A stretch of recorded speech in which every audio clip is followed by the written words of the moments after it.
Is this the face of Jesus Christ? According to a new scientific investigation into the Shroud of Turin, the answer is shocking everyone. I'm Dr. Steve, your patron professor, and we're going to see the latest bombshell investigation into the authenticity of one of the most sacred yet controversial Christian artifacts in the world. So make sure to like, comment, and subscribe, and let's dive right in. The Shroud of Turin. It is, without question, the most sacred and controversial pieces of cloth on the planet. For some, it's a mere hoax. For others, it is nothing less than a testament to the transformative life, death, and resurrection of Christ. But the conclusions from a recent scientific study are shocking even the most ardent skeptics. Scientists from the Institute of Crystallography of the National Research Council applied what's called a wide-angle X-ray technique to study 8 small samples of fabric from the shroud.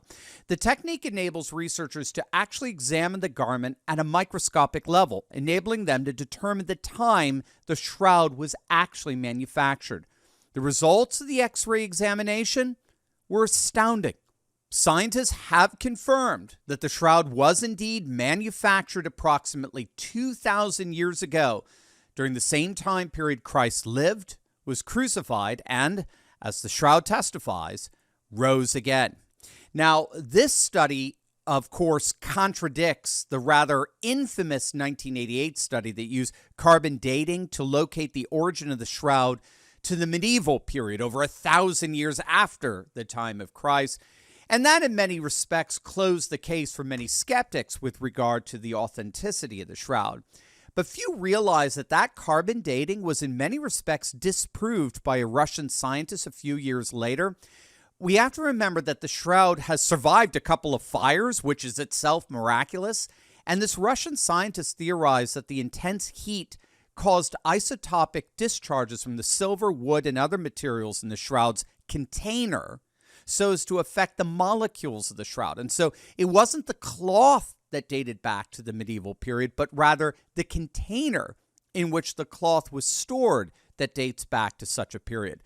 And so a number of dating tests since 1988 have concluded that the shroud originated approximately right around the time of Christ in the 1st century AD. And this latest study, looking at the shroud at the microscopic level, appears to have conclusively confirmed precisely that date. Now, this microscopic study is actually but the latest in a whole string of studies that collectively do appear to authenticate the shroud. For example, another study from a few years back confirmed that the blood stains on the shroud were in fact human blood. And most fascinatingly, it was the blood of a torture victim. It was a study conducted by Italy's National Research Council and the University of Padua's Department of Industrial Engineering. That study concluded that the man wrapped in the Shroud of Turin suffered a strong, what they called polytrauma, or multiple traumatic injuries. The research was published in a peer-reviewed academic journal. It made quite the stir in the academy. And what's so interesting here is that the conclusions of this study corroborate earlier ones that did in fact conclude that the remnant stains in the shroud were in fact human blood. We have multiple studies that do confirm that. In fact, when I was in the academy, I had a student of mine who did her research thesis on the topic of the Shroud of Turin, and she pointed out in her research that previous studies determined that the blood on the shroud is in fact real. It's human male blood of the type AB. It's a rare blood type, present in only about 3% of the world's population.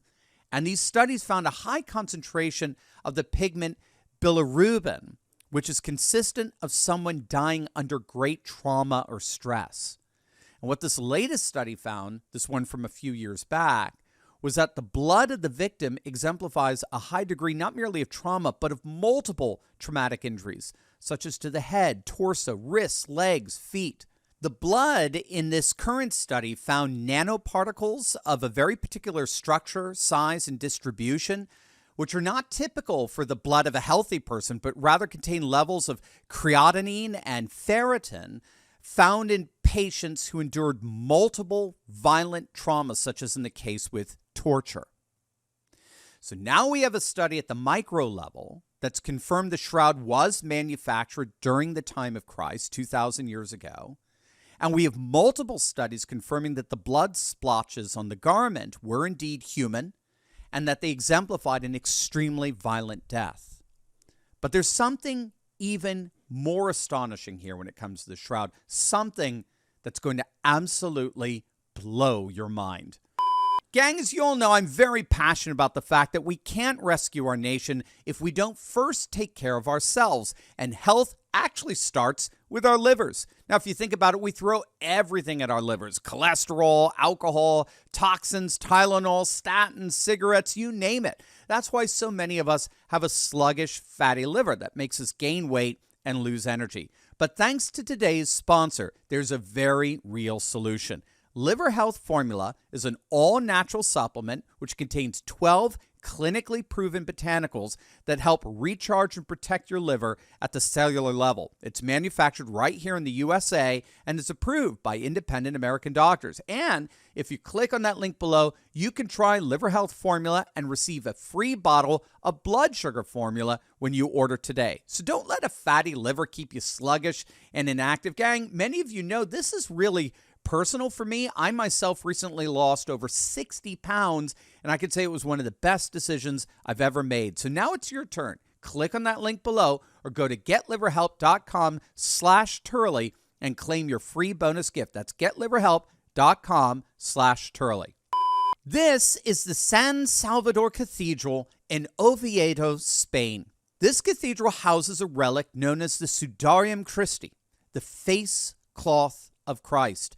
John chapter 20, verse 7 mentions a faith cloth, a sudarium, that was originally wrapped around the head of Christ, but was found neatly folded in a place of its own in Christ's empty tomb. The Sudarium Christi is a linen cloth that doesn't have an image on it, but it does have blood stains that appear around where the eyes of the victim would have been. And astonishingly, scientists have confirmed that the blood splotches on the Sudarium match the same blood chemistry found on the Shroud of Turin in Italy. In other words, the blood on the shroud and the blood on the Sudarium or face cloth came from the same victim. But again, the evidence gets even more astonishing.